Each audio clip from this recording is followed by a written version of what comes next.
to go through. Okay? Alright, so let's take a look at this structure.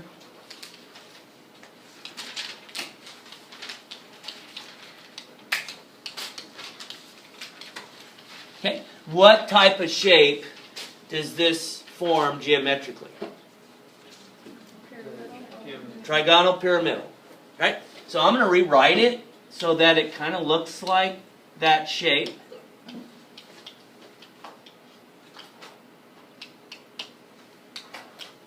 So there's my pyramidal shape. Okay?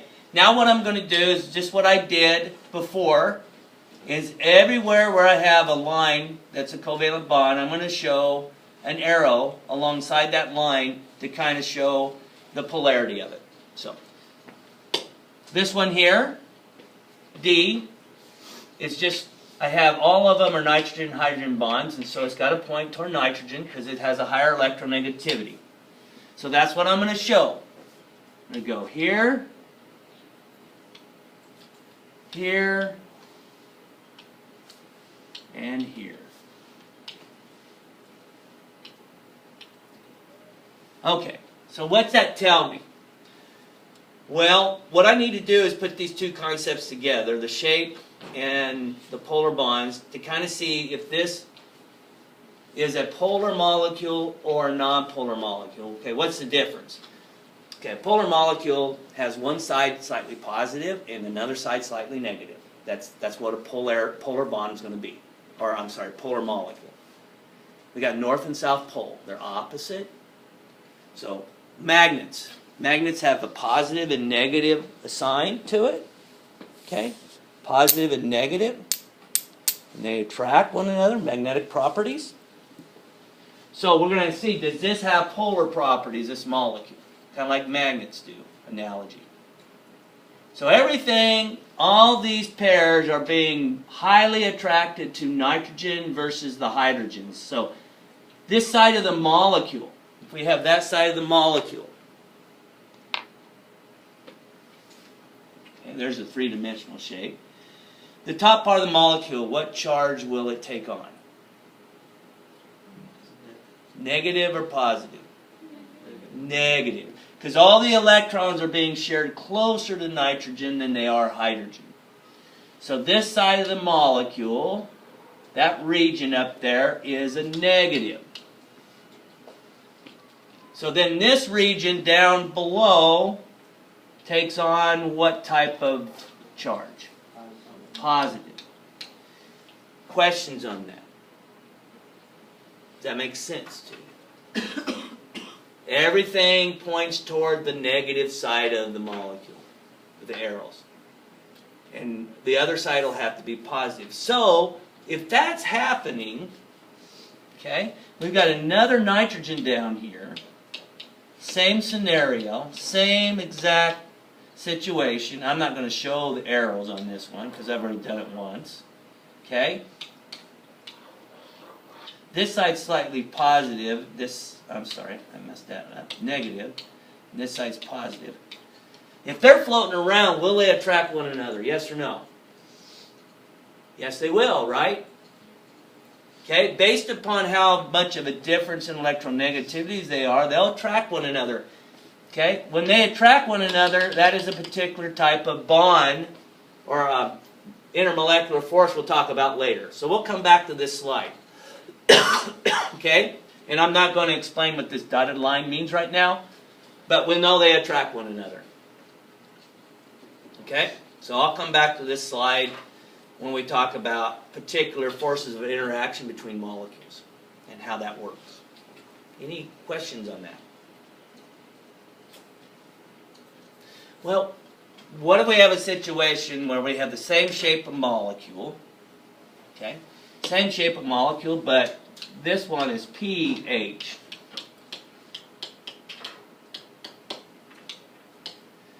So what we always have to do is we have to look to see what kind of bond type we have between hydrogen and phosphorus. Is it going to be polar, nonpolar? So we look hydrogen up. Hydrogen is 2.2, I think. I'm rounding. And phosphorus is 2.2? It says 2.1 in the book. Okay, and hydrogen's 2.1 in the book too. So we'll just go with both of those. But basically, do we have a polar bond? For it to be a polar, it has to be bigger difference than 0.5, right? It's not. So this would be a non-polar molecule, because it does not have any polar bonds, and if they don't have polar bonds, it can't be polar. So that's called a non-polar molecule. Where the one we had before, here, this is a polar molecule. So you just have to determine if it's polar or non-polar based upon the bonds and the arrangement of the atoms. Okay, so that's polar. This is non-polar because there's no difference in their electronegativities. All right. Okay, what if we have a scenario like this? How will it work? So let's say we have this scenario. We have C bonded to fluorines.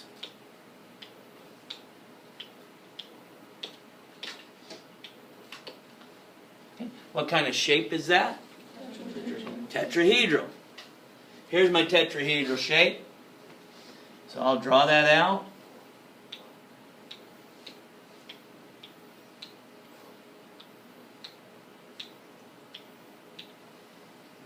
It's nice for you guys to learn how to draw them out this way, okay? Because it makes a whole lot of sense kind of how it can be polar or not. So it's probably best for you guys to think, well, I know what that shape's going to be. I'm going to draw it out kind of like what it would be put together. So then we have our arrows, and they all go to fluorine, because fluorine is a high electronegativity, carbon's not. There's a big difference in electronegativity, okay?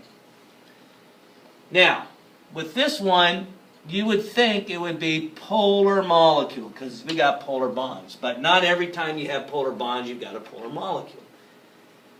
You guys can look at this structure here. What side of the molecule is positive? Any side positive? Is up here positive? No. How about down here? No, it's negative. How about here? Negative all the way around. So, will that scenario create a polar molecule? No. To be polar, it has to be opposites charges. So there's no area on there that is positive versus negative. And so this would be a non-polar molecule. Why? Because they all cancel out one another.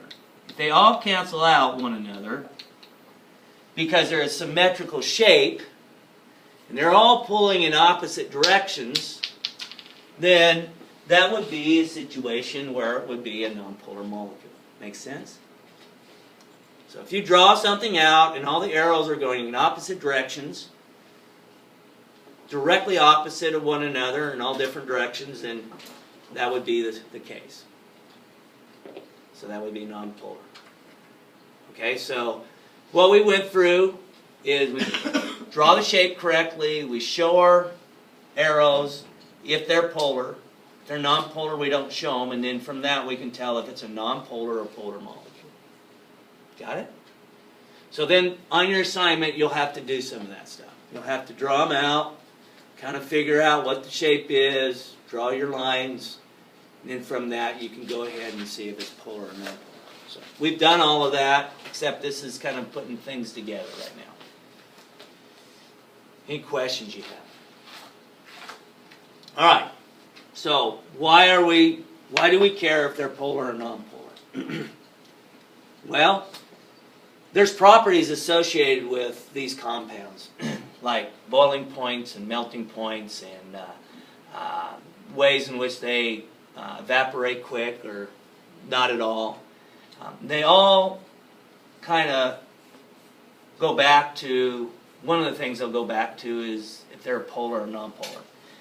Also, polar, like if you got a liquid that's polar, water's polar. If you got a liquid that's polar, and you got a liquid that's nonpolar, because it's got molecules like that make up the liquid, they don't mix. So can you think something that doesn't mix with water? Oil. So oil will be like this. Okay? It's a lot of carbons in a row, but it's nonpolar. Oil's nonpolar. And water's polar. They don't mix.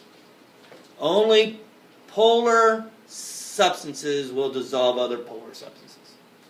And only nonpolar substances will dissolve nonpolar substances. So you'd have to have something like oil to dissolve it. Like if I got grease on my hand, or paint, oil-based paint, I can't take water. That's messy. Don't do that. Okay. You have to take something like paint thinner or some solvent that is kind of like paint remover, acetone. Okay, that would take the paint off because they are the same polarity. So it is important in chemistry to kind of know if something's nonpolar and polar and how they compare. All right? Now, I've done a better job in your class discussing this because I repeated some things in the other class. So in your notes, there's 3 types of ways in which molecules interact. They call them intermolecular forces. Tomorrow we'll have a lab on that. We won't do it the whole period, but we'll do it a big portion of the period once you complete an activity for me in class. Okay? And you could probably do it as you're doing the activity or the lab. So these are called intermolecular forces, and they are located and talked about on page 299 in your book. So I'm going to put page 299, and then I'll go through these and give you examples of intermolecular forces.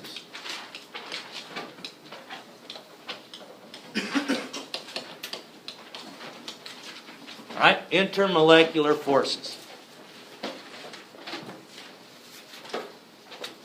Now, I'm not going to list out ionic because they have ionic listed out there.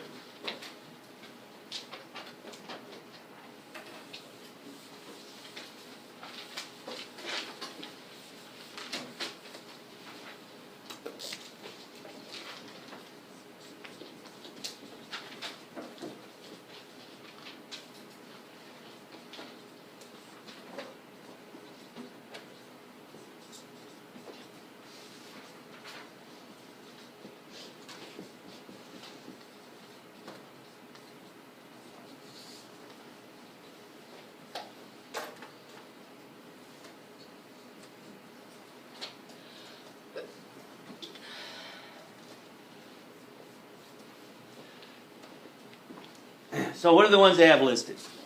We're not going to look at ionic though. So what are the ones listed if you're on that page? What would be the first one? Yeah, dipole or dipole forces, however you want to pronounce that. So they're dipole forces, right? Or dipole attraction. So what do you think has to be present to have dipole attraction? Positive, negative, but what do we call that? What do we call those molecules? Polar. Okay? So they have to take place between polar molecules.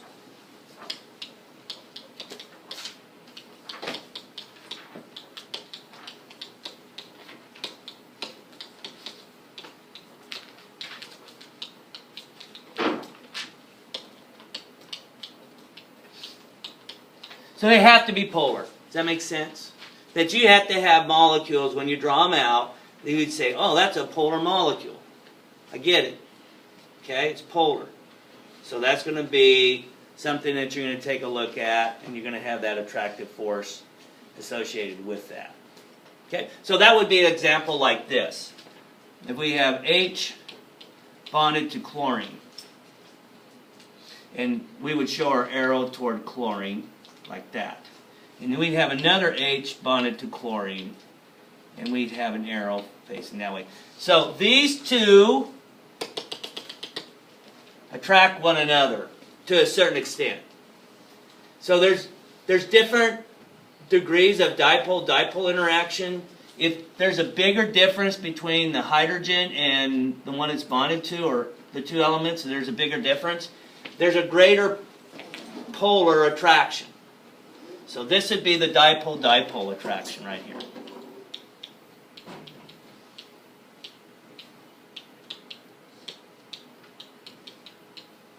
Any questions about that force? So you can always tell. You can just go, okay, I'm going to draw it. Yeah, it's a polar. Maybe not big polarity difference, or maybe real big, and so then you can go ahead and compare them as well. Any questions you have with that?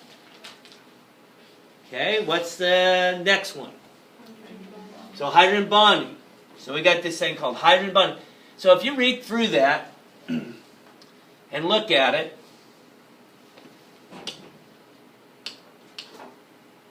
what does hydrogen have to be bonded to in the molecule itself to be considered one where we could see hydrogen bonding taking place? Because not every... See, this one doesn't have hydrogen bonding. You say, well, it has hydrogen. Yeah, but it doesn't fulfill what's needed for hydrogen bonding. Highly electronegative element. Not that, right? So, what do they consider the highly electronegative elements? Yeah, it's when H is bonded to NOF. That's when it's going to come up. So if we have hydrogen bonded to one of those three, it's going to create a highly dipole bond. Highly polar bond. But there's also something else in play. And I'm going to go back to the molecule that I had drawn out. And if you want to just draw it out again, you can. If you don't, that's fine. But I'm going to go back to this molecule. Okay? And I'm going to emphasize the pair of electrons up above the nitrogen. So, nitrogen bonded to hydrogen on this molecule. Got it. So we know it's polar.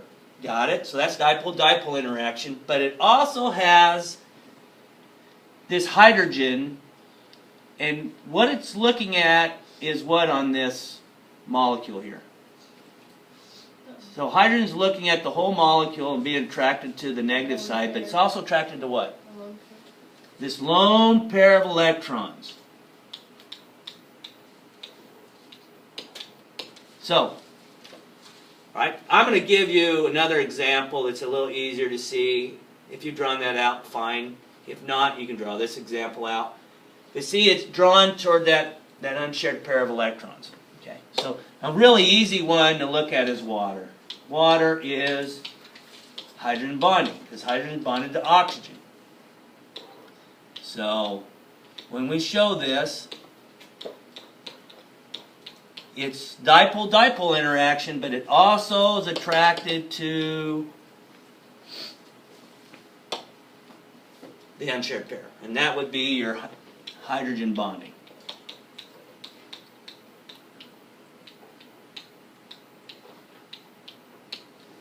Okay. So we got dipole-dipole forces.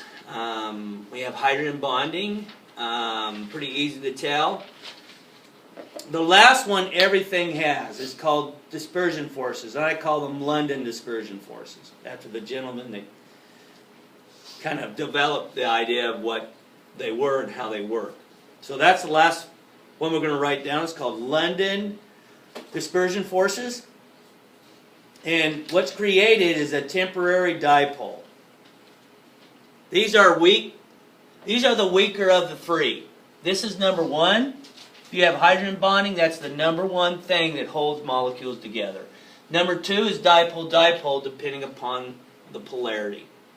Number 3 on your list is dispersion forces. That's the weakest of the 3. But don't discount it, because it is the weakest of the 3. It plays an important role in determining, characteristics of boiling point and some other characteristics we're going to look at. Okay? So, number 3 is London dispersion forces.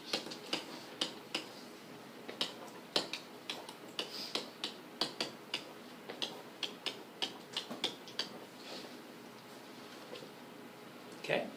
And I'll just give you a quick example of the definition that kind of goes along with that.